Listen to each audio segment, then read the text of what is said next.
The United States struggles with access to healthcare. Access to healthcare is defined by three different components. These components are adequate insurance coverage, availability of healthcare services, and a trustworthy healthcare provider. Adequate access to healthcare ensures better health outcomes for the general population. Healthy People 2020 states that proper access to healthcare is important for managing chronic conditions, maintaining current health status, preventing or reducing disability and premature death, and creating health equality for all Americans. Not having access to healthcare impacts a person's overall well-being, emotionally, spiritually, and of course physically.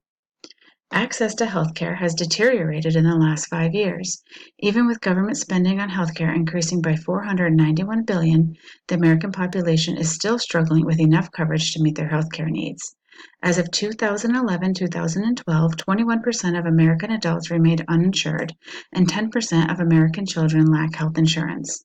Furthermore, the number of adults going without treatment for healthcare concerns increased nationwide from 2007 to 2012. Efforts to improve access to healthcare include state and federal programs. One federal program to increase the number of trained healthcare providers in rural and underserved areas is HRSA, Bureau of Health Professions.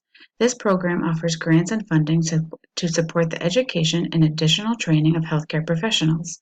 The American Recovery and Reinvestment Act distributed approximately $200 million to increase training of healthcare professionals. There are additional programs that work to fund health centers and clinics in rural and underserved areas. State programs can further federal efforts by relaxing some practice laws and allowing mid-level providers to practice more freely.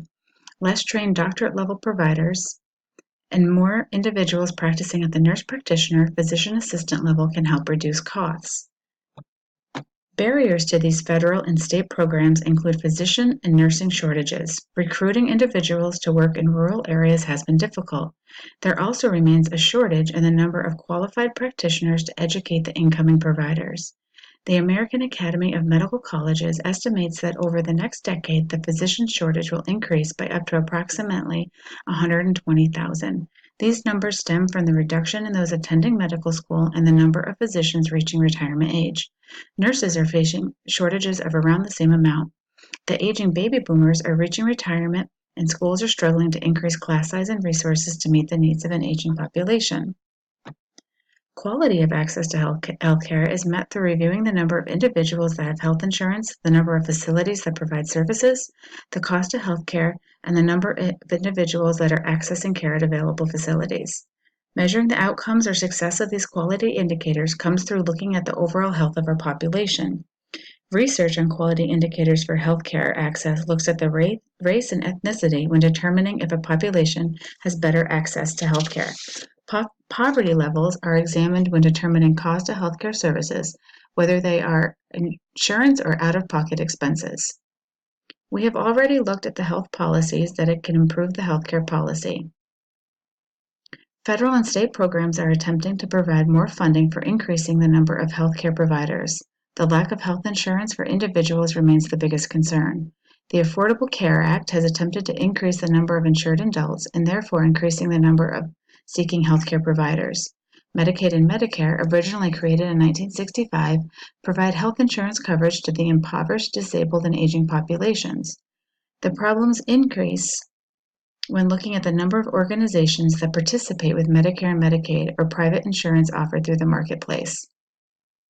Policies to increase access to healthcare need to come from the federal and national level. While the federal level can create and manage programs like the Affordable Care Act and Medicaid Medicare services, the state levels determine things like scope of practice. My request from the Congressional Committee is the largest need when examining difficulties with access to healthcare is the current and estimated shortage of providers.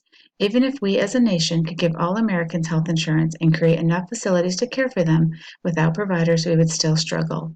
Aggressive efforts need to be made to recruit qualified physicians and mid-level providers to rural areas. They need to be trained to care for this population and understand the specific needs that they face.